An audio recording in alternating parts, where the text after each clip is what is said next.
Chijioke, a billionaire known for his sharp business sense and powerful influence, had everything: wealth, status, and a seemingly perfect life. However, beneath the surface, he was plagued by one pressing question. Could he really trust the loyalty of his young wife, Amaka? His past experiences in both business and relationships had taught him that money often clouded true intentions, and Chijioke couldn't shake the feeling that Amaka's love might be tied to his wealth. Late one night, Chijioke decided to take a drastic step to uncover the truth. Before executing his plan, Chijioke sought counsel from his longtime driver, Emmanuel, and his personal doctor, Dr. Kalu. Chijioke paced around his luxurious office for several minutes. He had called Emmanuel and Dr. Kalu for a meeting. He needed them to be part of his plan, something he never imagined he'd be doing, yet here he was. The door to his office opened, and Emmanuel stepped inside, followed closely by Dr. Kalu.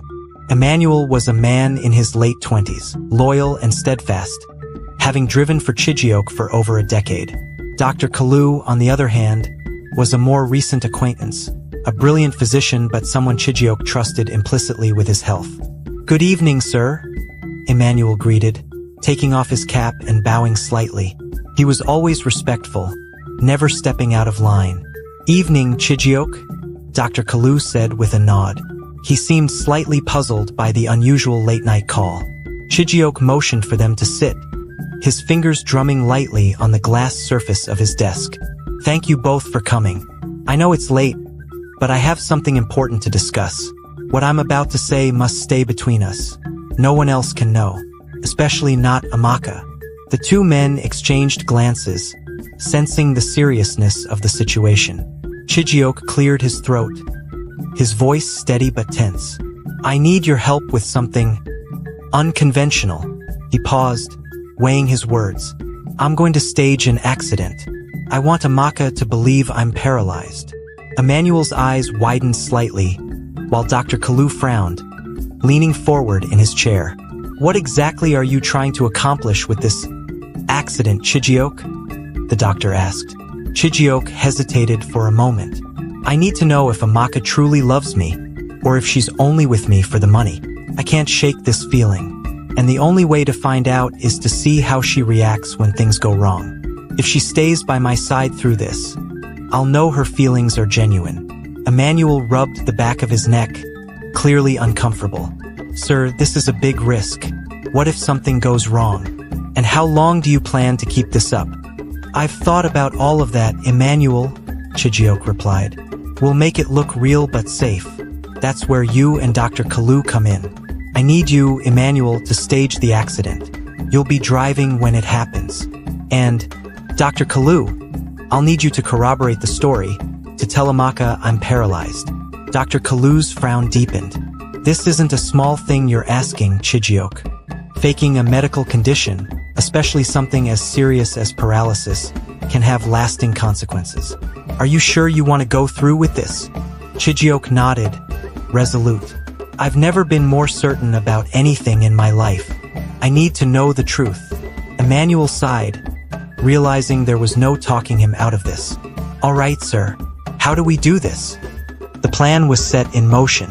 The following evening, Chijioke sat in the back seat of his sleek black SUV as Emmanuel drove through the quiet streets of Lagos. They were headed towards a secluded road that was rarely used at night, the perfect place to stage the accident.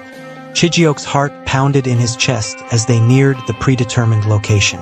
His phone buzzed. It was Amaka, asking when he'd be home. "I'll be back late," he texted back, feeling a pang of guilt. He loved her, he really did. But this was the only way to be sure. Emmanuel glanced at him through the rearview mirror. "We're almost there, sir. You sure about this?"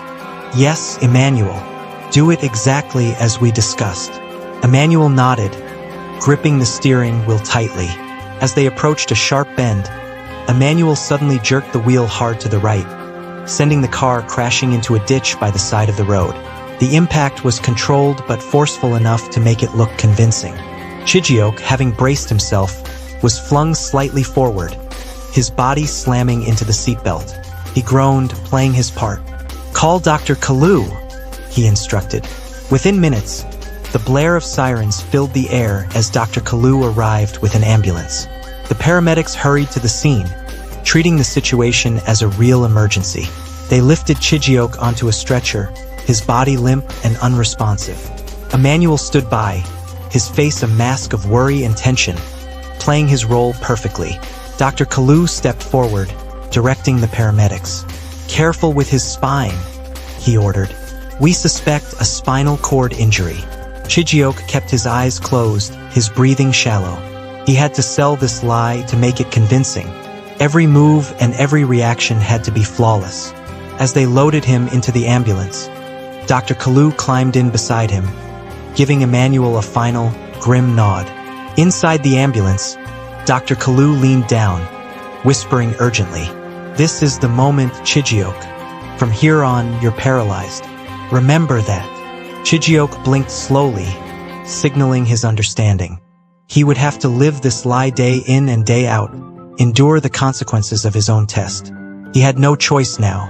Now, several hours later, after Dr. Kalu and Chijioke had arrived at the hospital, Amaka, who had heard of what happened from a phone call by Emmanuel, rushed into the hospital, her face pale, eyes wide with fear. Emmanuel stood in the hallway, his arm in a sling, looking downcast. He glanced up as she approached, and their eyes met. "What happened?"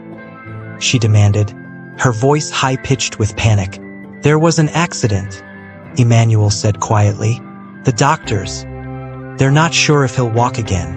Amaka gasped, bringing a hand to her mouth. She pushed past Emmanuel and into the room where Chijioke lay motionless on the hospital bed. His eyes closed, tubes and wires attached to his body. Dr. Kalu stood at his side, chart in hand. "Doctor, please," Amaka pleaded, her voice trembling. "Tell me he's going to be okay." Dr. Kalu looked at her, his face carefully controlled. "It's too soon to tell," he said somberly. "There is significant damage to his spinal cord. We've done all we can for now. It's up to him and time." Amaka staggered back, her legs threatening to give way. She gripped the side of the bed, staring down at her husband. "Chijioke," she whispered, her eyes welling with tears. "Chijioke, can you hear me?" Chijioke opened his eyes slowly, looking up at her with a pained expression. He had to remember his role, helpless, vulnerable. He tried to speak, but his voice came out as a raspy whisper. "Amaka!" She leaned in closer, clutching his hand. "I'm here. I'm right here, my love. I can't feel my legs," Chijioke said, his voice breaking on the words, adding an extra layer of authenticity to his performance. "I can't move." Amaka's face crumpled, and she stifled a sob. "Oh God, Chijioke." Dr. Kalu intervened gently, touching Amaka's shoulder. "He needs rest now," he said firmly. "The next 24 hours are crucial.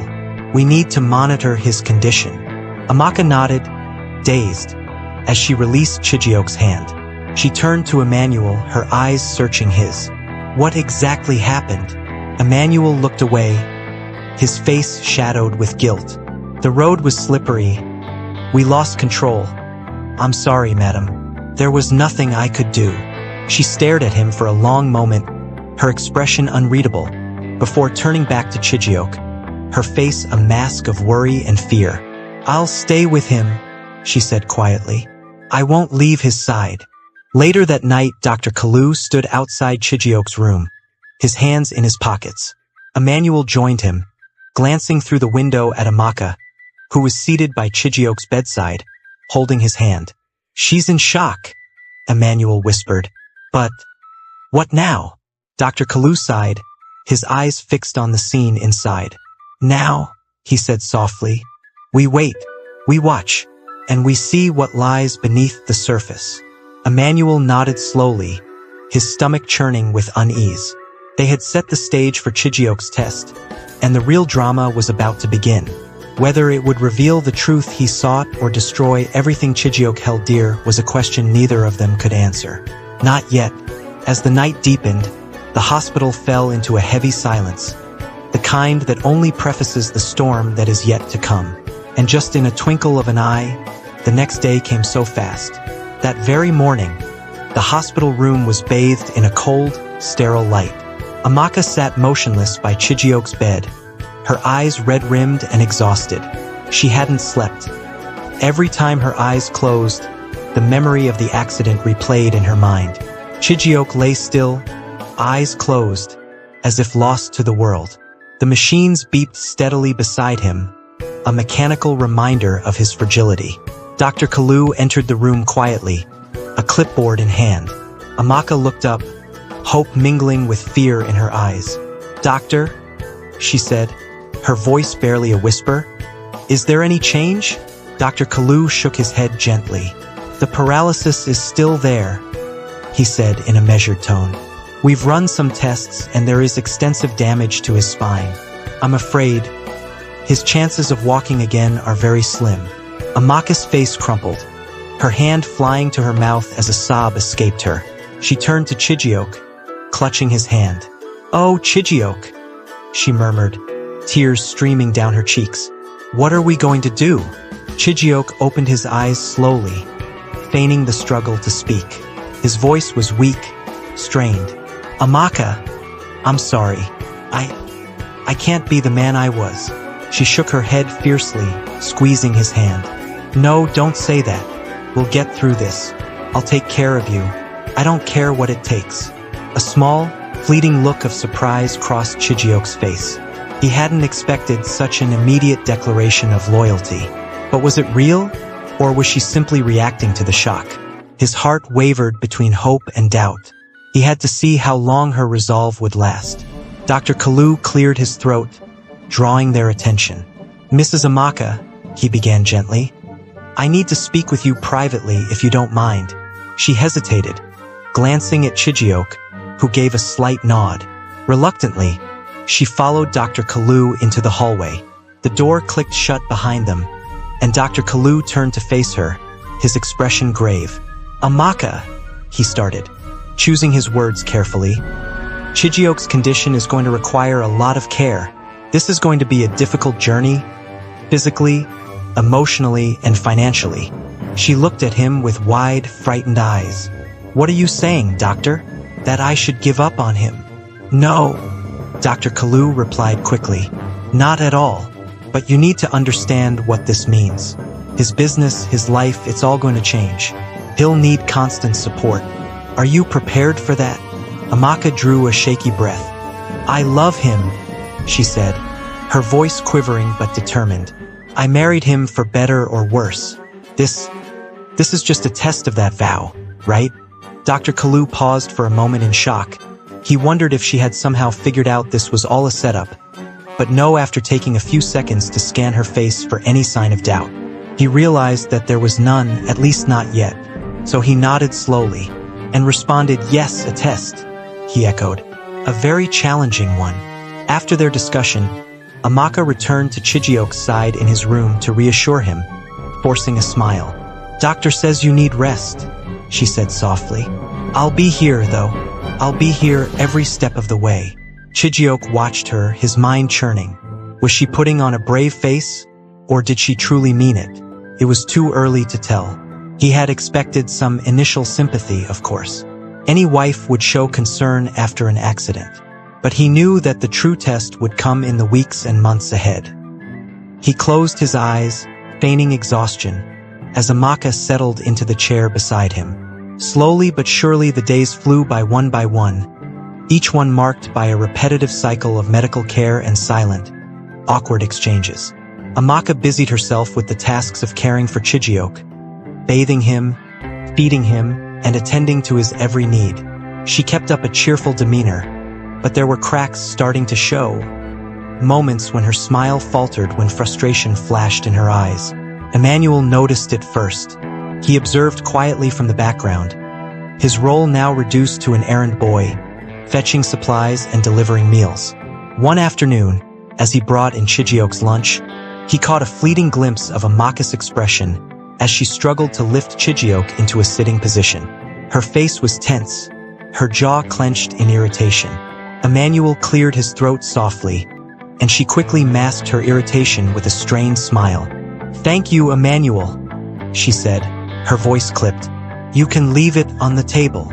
Emmanuel did as he was told, glancing at Chijioke, who remained silent, his eyes watching Amaka's every move.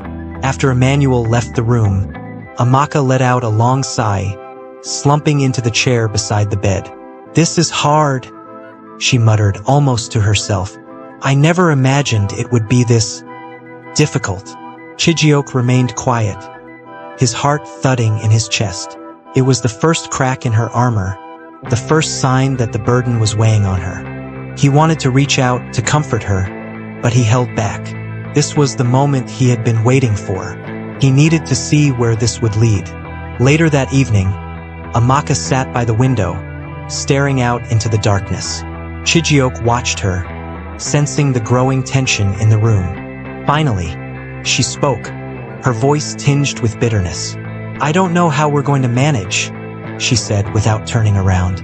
"Your business, our life, everything is falling apart. We'll find a way," Chijioke replied, his voice steady. "Together," he said in a reassuring tone. She turned to look at him, her eyes glistening with unshed tears. "Together?"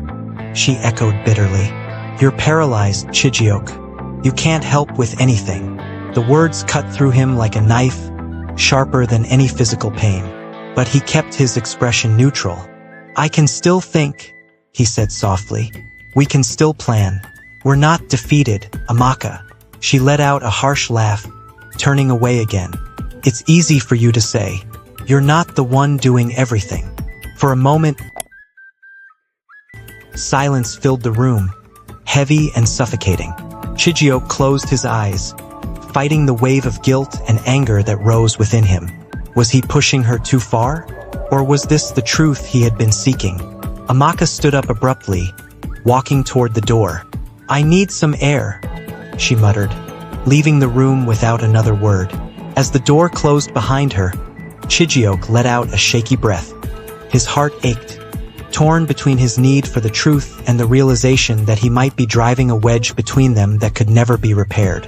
In the empty room, he lay there, staring at the ceiling, wondering if he had gone too far. The test was only beginning, but the cost was already higher than he had anticipated. Luckily, the following week, Chijioke was discharged from the hospital and brought home in an ambulance. As he was wheeled into the mansion, the grandeur of his surroundings somehow filled him with hope and fear. On one hand, he was finally home. On the other, he still had to keep faking his life to test his wife. No one even him knew how long this test was going to last, and that was the most frustrating aspect of it all. As he was wheeled into his home that very day, his domestic staff stood quietly, their eyes filled with a mix of pity and uncertainty. Amaka walked beside the stretcher, her face a mask of determination, but her eyes betrayed her inner turmoil. "Welcome home, sir," Emmanuel said, his voice somber as he pushed the wheelchair into the living room. Chijioke glanced around, taking in the familiar opulence that now felt strangely alien. He was no longer the master of this domain. He was a prisoner in his own home. Amaka forced a smile, trying to lighten the heavy atmosphere. "I'll take care of everything," she said softly, glancing at the nurses and staff who had been brought in to assist. "You'll see, we'll make this work." Chijioke nodded, watching her closely, wondering how long this resolve would last.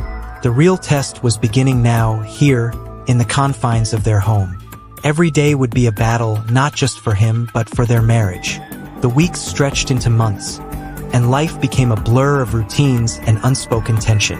Amaka continued to care for Chijioke, but the cracks in her resolve widened. The strain of her new reality was evident. Her initial fierce determination had dulled, replaced by a weary resignation. She moved through the days like a ghost, performing her duties with a mechanical detachment. Chijioke watched her closely, his emotions a tumultuous storm. He had thought he was prepared for this, to see her struggle and watch for signs of her loyalty breaking. But the reality was far more painful than he had imagined. Every sigh, every moment of hesitation, cut into him like 1,000 knives. Yet, he remained steadfast in his deception, waiting for the undeniable truth to surface. One evening, as the sun dipped below the horizon, Amaka sat at the edge of Chijioke's bed, her shoulders slumped in defeat. She stared at her hands, her eyes hollow.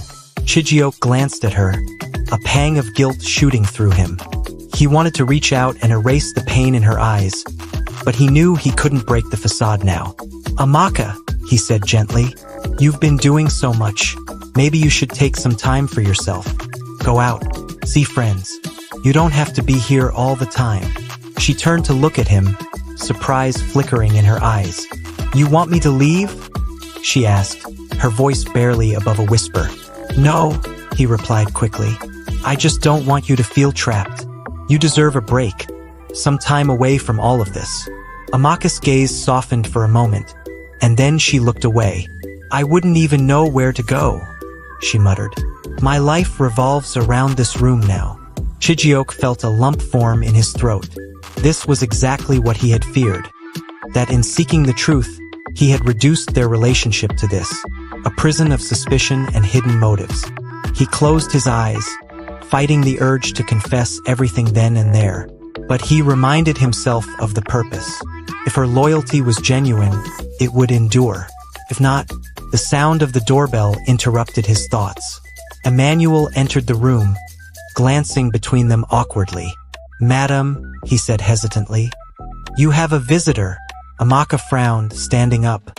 "A visitor? Who?" "Ifani," Emmanuel replied, a shadow passing over his face. "He said he's here to check on you and Oga." Chijioke's heart skipped a beat at the mention of Ifani. He was an old acquaintance, charming and wealthy, with a reputation for being a smooth talker. Chijioke had always felt uneasy around him, suspecting his intentions were less than honorable. Now, with Ifani entering their lives again, the test was about to take a dangerous turn. Amaka hesitated, looking back at Chijioke. "Should I tell him to leave?" she asked, her voice uncertain. "No," Chijioke said slowly, keeping his tone neutral. "Let him in. It's fine." She nodded, clearly confused, and left the room. Chijioke listened as her footsteps receded down the hall, his mind racing. This was a twist he hadn't anticipated. Ifani's presence could either reaffirm Amaka's loyalty or reveal the cracks he feared. Amaka walked into the living room, her face carefully composed. Ifani stood near the window, his tall frame silhouetted against the evening light. He turned as she entered, his face breaking into a warm smile. "Amaka," he said, his voice smooth, "it's good to see you. I heard about Chijioke and came as soon as I could." She nodded stiffly. "It's been difficult," she admitted, "but we're managing." Ifani's eyes softened as he took a step toward her. "I can't even imagine how hard this must be for you," he said sympathetically. "If there's anything I can do to help, anything at all, just say the word." Amaka forced a smile, feeling a mix of relief and discomfort. "Thank you," she replied, "but we're fine for now." He studied her quietly, his gaze lingering a moment longer than necessary. "You don't have to be so strong all the time, you know," he said gently. "It's okay to admit when you're struggling." Her eyes flickered with an emotion she quickly suppressed. "I know," she said softly, "but I have to be strong for Chijioke." In the days that followed, Ifani's visits became more frequent. He would drop by under the guise of checking on Chijioke and offering support. But Chijioke could see the way Ifani's eyes lingered on Amaka, the subtle compliments he showered on her. It was infuriating to watch, yet Chijioke remained silent, trapped in his own web of deceit. He had set this trap himself, and now he was forced to see how it played out. One afternoon, Ifani arrived with a bottle of wine and insisted they have a small gathering to lift everyone's spirits. Chijioke watched as Amaka hesitated before nodding, a shadow of reluctance crossing her face. They gathered in the living room, Chijioke in his wheelchair, Amaka and Ifani seated opposite him. Ifani poured the wine, handing a glass to Amaka. "To resilience," he toasted, raising his glass. "To face life's challenges with grace." Amaka forced a smile, clinking her glass with his. Chijioke watched her carefully. He could see the strain in her eyes, the cracks in her composure. The test was becoming unbearable for both of them, yet he remained silent, waiting for the dam to break, almost like he was praying for her to break character and prove him right. But then after a few glasses, Ifani began to reminisce about the past, telling stories that made Amaka laugh, a sound that had become rare in their home. Chijioke felt a pang of jealousy and something else. Fear. Was she finding solace in Ifani's presence? Was he the escape she needed from the life that Chijioke had forced upon her? Ifani turned to Chijioke, his expression overly concerned. "How are you holding up, Chijioke?" he asked, his tone deceptively sincere. "This must be incredibly hard for you." Chijioke forced a thin smile. "It is," he replied coolly.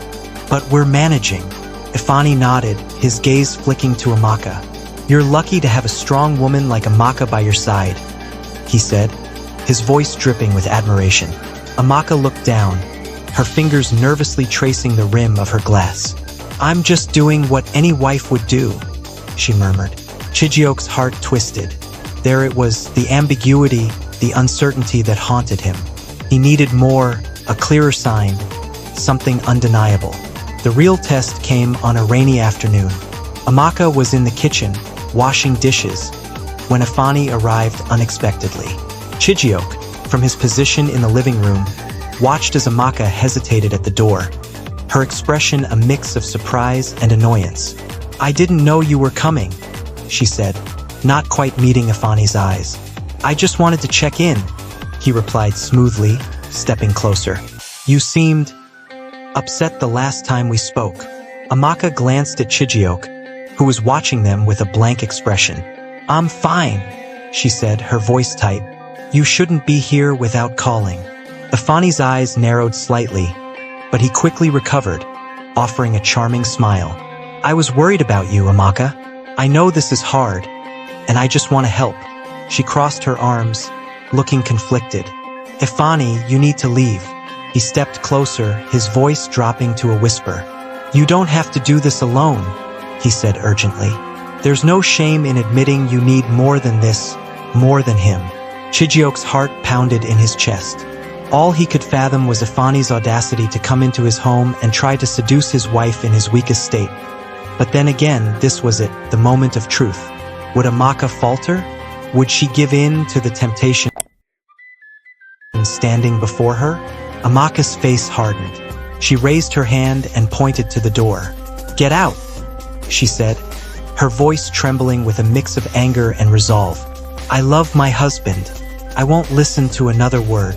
Ifani's face contorted with surprise, then fury. Without another word, he turned and stormed out, slamming the door behind him. Amaka stood there, breathing heavily, her body shaking. Chijioke felt a wave of relief wash over him. She had chosen him despite everything. Yet the guilt surged up almost immediately. He had put her through hell, forced her into a situation where she had to prove her love in the cruelest way possible. Amaka turned to him, her eyes blazing. "You knew, didn't you?" she said, her voice raw. "You knew what he was trying to do, and you let him keep coming back. You never complained, you never said a word, which is unlike you even in your current state. Why?"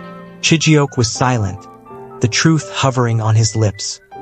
He stared at her, seeing the woman who had stood by him, despite his doubts and insecurities. How could he explain this test, this trap he had laid for her? "I needed to know," he finally said, his voice breaking. "I needed to know if you truly loved me, or you just loved my money, my status and my power." Amaka's eyes widened, her mouth dropping open in disbelief. She took a step back, her hand instinctively going to her chest as if to steady her racing heart. "You needed to know?" she repeated, her voice quivering. "You put me through all of this? To test me?" Chijioke's throat tightened. He had imagined this moment countless times, but now that it was here, the words stuck in his mouth like dry sand. "Amaka, please," he pleaded, his voice barely above a whisper. "It wasn't about hurting you. It was about the truth." "The truth?" Amaka let out a bitter laugh, one that cut through the air like a knife. "The truth, Chijioke, is that you doubted me. From the very beginning, you doubted my love for you. And instead of talking to me, instead of trusting me, you chose to trap me in this sick game. Chijioke tried to reach out, his hand trembling. I was afraid, he admitted, his voice cracking with the weight of his confession. I was afraid that you only loved me for my money, for the life I could give you. Amaka stared at him, her eyes shimmering with unshed tears. So you decided to fake a paralysis? She asked, her voice rising in anger. To make me prove myself? How could you do that, Chijioke? How could you be so cruel? He swallowed hard, his eyes pleading. I didn't see any other way. I needed to see how you would act when everything was taken away. She shook her head, the tears finally spilling over. You didn't take everything away, she said, her voice breaking. You just made me live in a lie. Every single day. I cared for you, worried about you, suffered with you. And all this time, it was just a test to you. Chijioke's eyes blurred with tears of his own.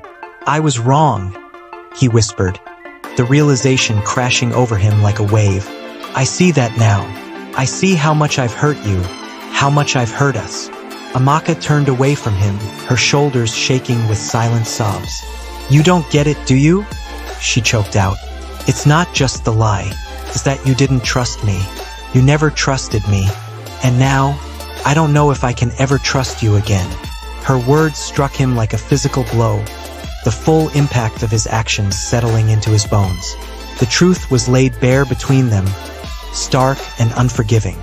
He had tested her, doubted her, and in doing so, he had destroyed the very foundation of their relationship. Amaka, he said, his voice desperate, I know I've broken something between us, but I want to make it right. Please, give me a chance to make it right. She didn't turn around. For a long, agonizing moment, she stood there, her back to him, the only sound in the room the ragged gasps of her crying. Then, slowly, she lifted her head and turned to face him. How do you make right what you've broken? She asked, her voice hollow. You made me live a nightmare, Chijioke. You made me question my own sanity, my own love. How do we come back from that? Chijioke opened his mouth, but no words came out. He had no answers, no magic solution to fix the mess he had created. All he had was his guilt and the faint hope that somehow she could find it in her heart to forgive him. Amaka wiped her eyes, her expression hardening. I need time, she said quietly, her voice like the calm after a storm. I need time to think, to figure out if I can even look at you the same way again. She turned and walked towards the door, her movements stiff and controlled. Chijioke watched her go, his heart in his throat. Amaka, he called out, his voice a pained whisper, but she didn't stop. She didn't look back. As the door closed behind her, the room was plunged into a heavy silence. Chijioke sat there, staring at the space she had just occupied, feeling the weight of his actions settle over him like a suffocating shroud. He had set out to test her, but in the process he had tested himself and found his own flaws laid bare.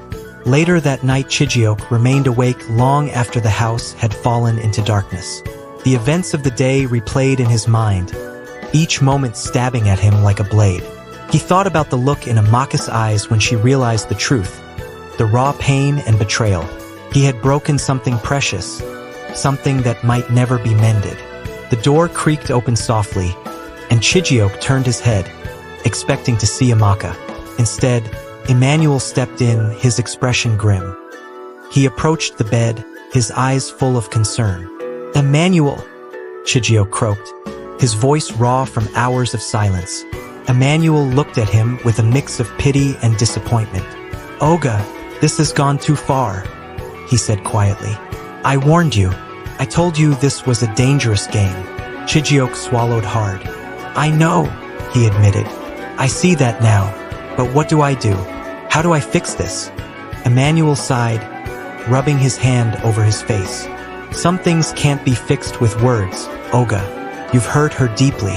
This isn't about being right or wrong anymore. It's about trust, and you've shattered it. Chijioke's eyes filled with tears. I don't want to lose her, Emmanuel, he whispered. I thought this was the only way to know if she truly loved me. Emmanuel shook his head slowly, Love is built on trust.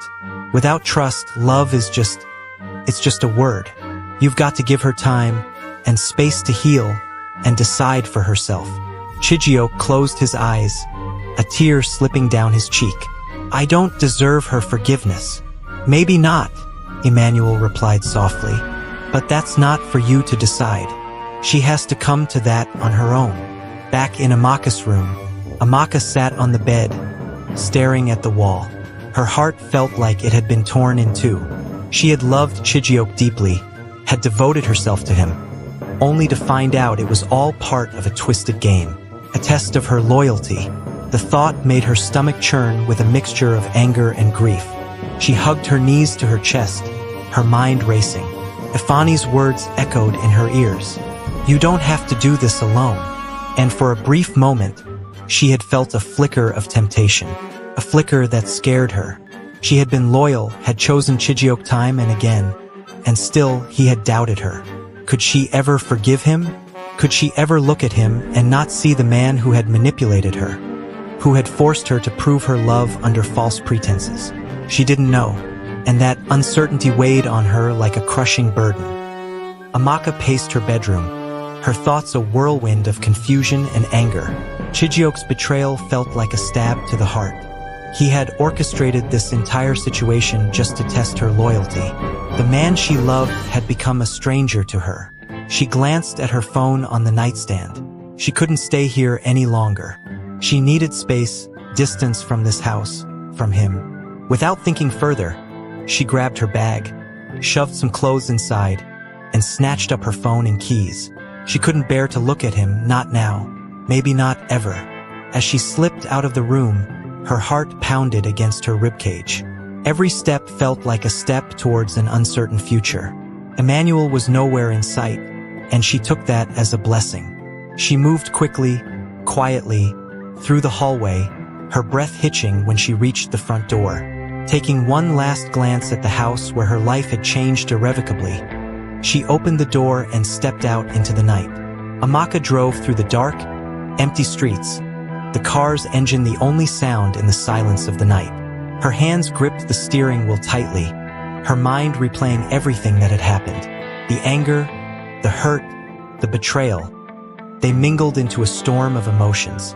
How could he? She whispered to herself, tears blurring her vision. She had to get away, to think clearly without the oppressive weight of Chijioke's presence bearing down on her. She knew exactly where she was going. Her parents' house, a sanctuary where she could find comfort and clarity. They had always been her safe haven, and now, more than ever, she needed that sense of safety. But as she took a turn onto the highway leading out of the city, headlights flashed in her rearview mirror. Amaka glanced back, her heartbeat quickening. A black SUV was tailing her closely. She frowned, her grip on the steering wheel tightening. Why were they following her? She sped up slightly, hoping the car would pass, but it stayed behind her, matching her speed. Panic surged through her chest. Something was wrong, very wrong. Before she could react, the SUV swerved and rammed into the side of her car, causing it to veer off the road. Amaka screamed, struggling to keep control, but the car skidded into the ditch, coming to a jarring stop. She barely had time to breathe before the SUV pulled up alongside her. Two masked men jumped out, wrenching her door open. No, let go of me, Amaka screamed, kicking and struggling, but they were too strong. One of them clamped a hand over her mouth, while the other bound her wrists tightly with rope. They dragged her out of the car and towards their vehicle, her screams muffled against the man's gloved hand. Shut her up, one of the men growled. The other man pulled out a rag and forced it over her mouth and nose. A sickly sweet smell filled her senses, and within seconds, darkness engulfed her and she had been captured by the strange men. As all this was happening, Chijioke, back at home, was still in his room, the silence crushing him after Amaka had left the house in anger, and that was when his phone rang. He picked it up without checking the caller ID, his mind still occupied with thoughts of Amaka. Hello, Mr. Chijioke. A cold, unfamiliar voice hissed on the other end. Your wife is with us. Chijioke froze, his blood turning to ice. What? Who is this? What do you mean she's with you? The voice on the other end chuckled, a sound that sent chills down his spine. You heard me. We have Amaka. If you ever want to see her alive again, you'll pay us 100 million naira. Chijioke's heart pounded in his chest. This is a joke, right? He stammered. Who are you? No joke, Mr. Chijioke, the voice said, all amusement gone now, replaced by a dangerous edge. We know you're a wealthy man. You can afford it. 100 million naira, or you can kiss your precious wife goodbye. Chijioke's hand tightened around the phone, his mind racing. How do I know you actually have her? He demanded, his voice shaking. Let me speak to her. I want proof she's alive. There was a brief silence on the other end, followed by the muffled sound of a struggle. A second later, Amaka's voice came through, strained and frightened. Chijioke, she gasped, her voice trembling. Please help me. Amaka, Chijioke shouted, his heart in his throat. Are you okay? Where are you? Enough? The cold voice cut back in, snatching the phone away. You've heard her. Now, if you want her back in one piece, you'll follow my instructions. No police, no tricks. 100 million naira in cash. We'll tell you where to deliver it. Chijioke's mind spun in a whirlwind of terror and regret. This was his fault. If he hadn't pushed her away, if he hadn't orchestrated this whole deceitful plan, she wouldn't have been out there, vulnerable and alone. I'll get the money, he said quickly, his voice frantic. Just don't hurt her. Smart man, the voice replied, a sinister undertone in his words. You have 24 hours. And remember, if you involve the police, she dies. We'll be in touch.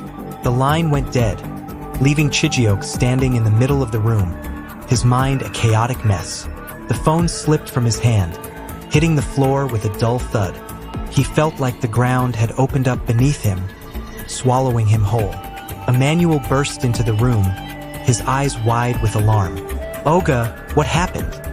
He asked, noticing the pallor on Chijioke's face. They have her, Chijioke rasped, his voice barely audible. They've taken Amaka. Emmanuel's face went white. Who? Kidnappers, Chijioke replied, his eyes hollow with shock. They want 100 million naira. They'll kill her if I don't pay. Emmanuel stumbled back, his hand flying to his mouth. My God. Oga, what are we going to do? Chijioke shook his head, his mind struggling to form coherent thoughts. I have to get the money, he said, his voice trembling with resolve. I'll pay them whatever they want. I won't lose her, Emmanuel. Not like this. Emmanuel nodded, his face set in grim determination. Then we get the money, he said. We'll do whatever it takes. Chijioke turned to look at him, his eyes burning with a mixture of fear and determination. He had already made a grave mistake that had put Amaka in this situation. Now, he had to fix it no matter the cost. He had to get her back. And this time, there would be no test, no deception. Just a desperate man willing to do anything to save the woman he had nearly lost forever. As they began to make the necessary calls, preparing to gather the ransom, one thought echoed in Chijioke's mind. He had pushed her away, and now he was being punished for his betrayal. This was his chance for redemption, a chance he would take, even if it meant giving up everything he had built. But then Chijioke thought to himself, if he is going to save his wife, he can't just go about it haphazardly. Reflected on his phone call with the kidnappers. Their threats seared into his memory. He needed professional help, someone who could navigate the murky waters of ransom demands and, if possible, turn the situation to his advantage. There was only one person who came to mind, Emmanuel, his longtime lawyer. Emmanuel was known for his brilliance in the courtroom and his uncanny ability to think like the very criminals he often prosecuted. Chijioke grabbed his phone and dialed Emmanuel's private number. It rang twice before a familiar, smooth voice answered. Chijioke, it's late. This must be important, Emmanuel said, his voice calm and collected, even at this hour. Amaka's been kidnapped, Chijioke blurted out, his voice breaking. They're demanding 100 million naira for her return. There was a pause on the other end, then a low, steady response. Where are you now? At home, Chijioke replied, his breath shallow. I need your help. I don't know what to do.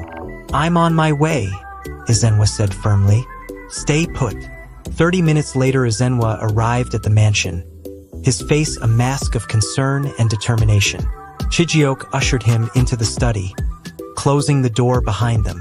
Emmanuel hovered nearby, but Izenwa waved him away with a curt nod.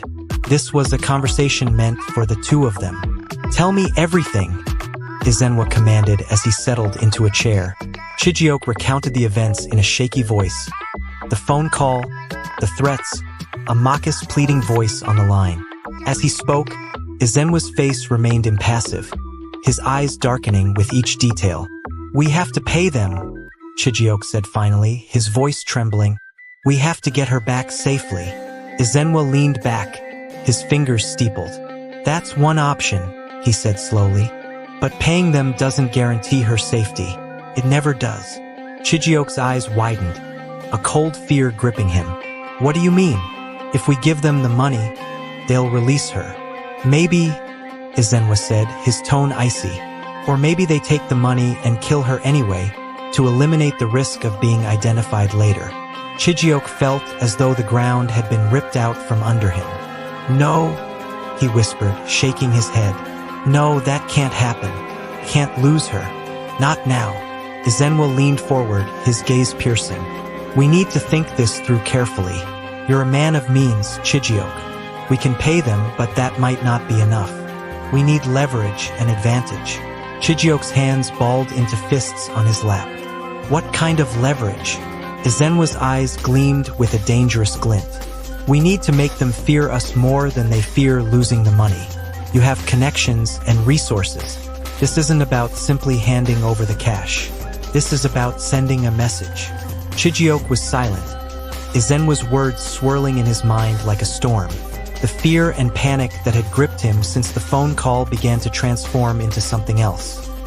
Anger. Burning, seething anger.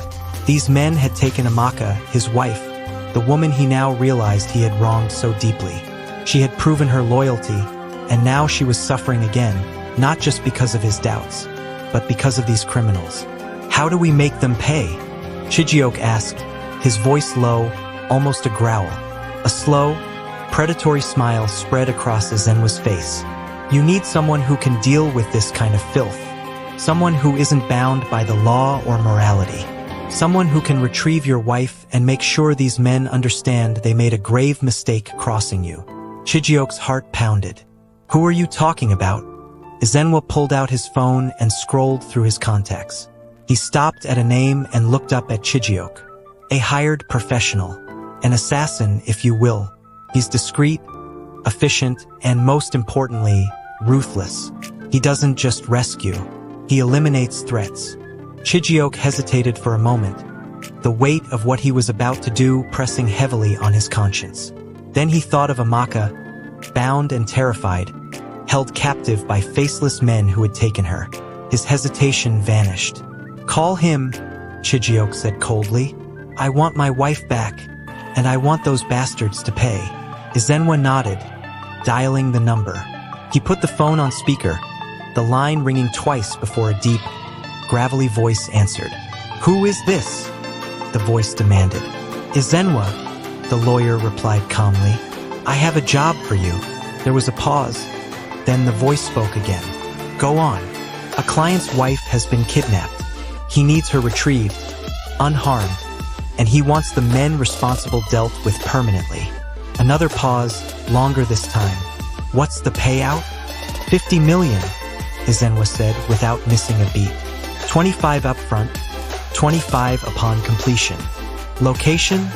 The voice asked. Izenwa glanced at Chijioke, who nodded. They haven't disclosed it yet, Izenwa replied, but they will soon. When they do, we'll be ready. The voice on the other end let out a low chuckle. Fine, I'll handle it. Send the details when you have them, and the initial payment. Consider it done, Izenwa said, his tone devoid of emotion. The line went dead, and Izenwa pocketed his phone. He turned to Chijioke, his expression unreadable.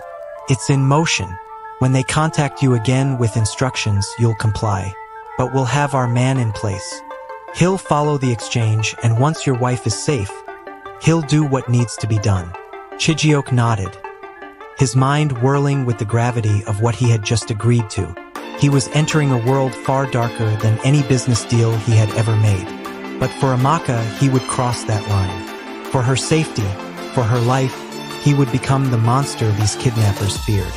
Meanwhile, as all this was happening far away from Chijioke's mansion, somewhere the kidnappers used as their hideout, Amaka woke up in shock, her head pounding.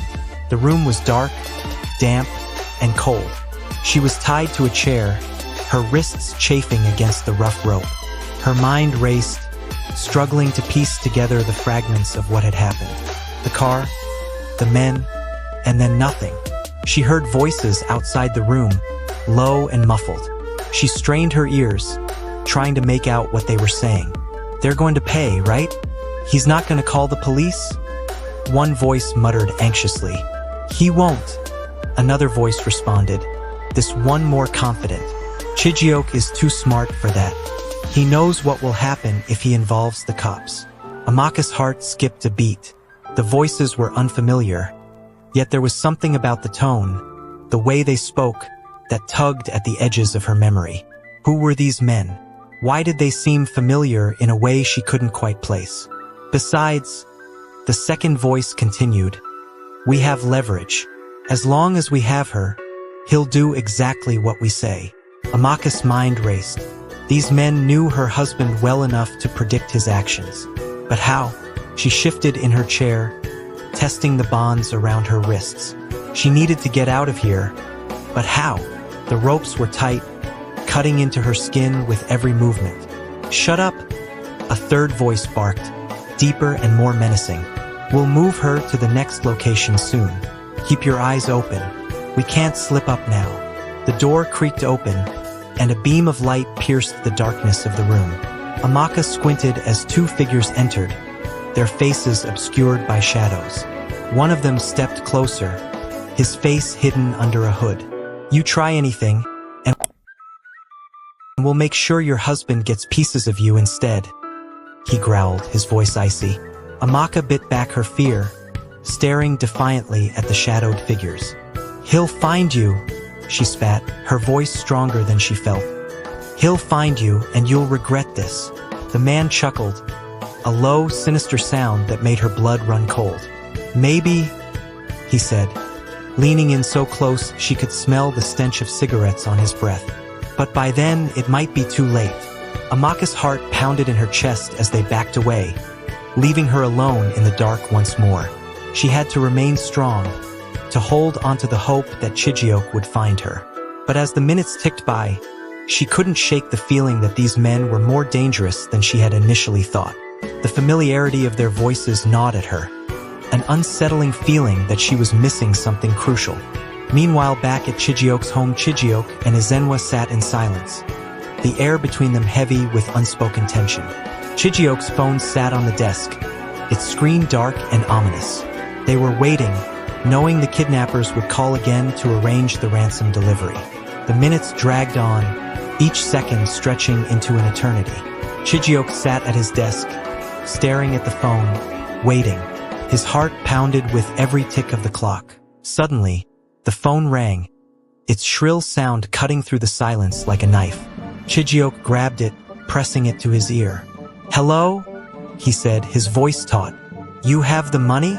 The voice on the other end was cold and detached.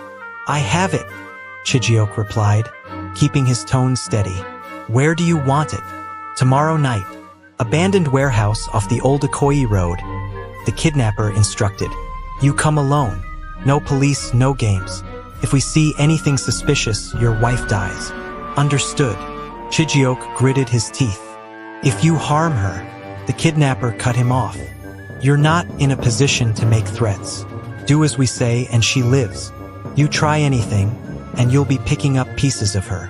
Chijioke's grip tightened on the phone. His anger flared, but he forced himself to stay calm. "I understand.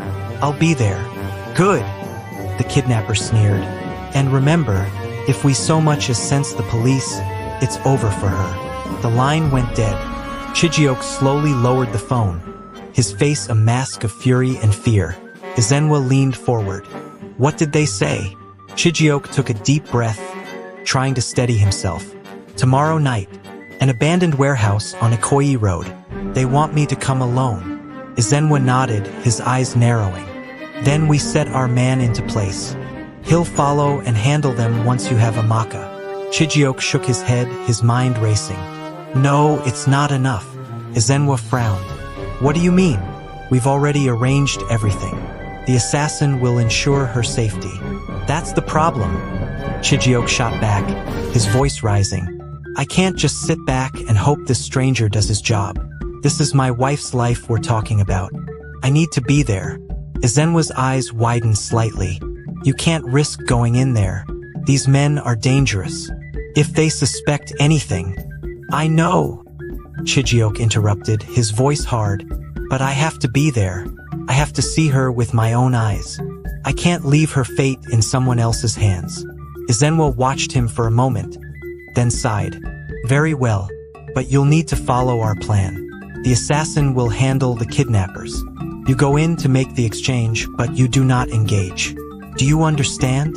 Chijioke nodded, his jaw set. I understand. Ezenwa picked up his phone, ready to call the assassin. I'll inform him of the change. He'll adjust his approach accordingly. As Ezenwa relayed the plan to the hired gunman, Chijioke felt a surge of determination. He had made many mistakes, had pushed Amaka into this nightmare. Now he had to be the one to pull her out. No matter the risk, he couldn't let her down again. Ezenwa hung up, turning back to Chijioke. It's done. He'll be in position, ready to act the moment things go sideways. Chijioke nodded, but his mind was already on tomorrow night.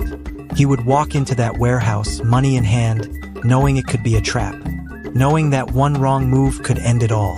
But he had no choice. Amaka's life was worth any price. Even if it meant walking into hell, he would do it. For her.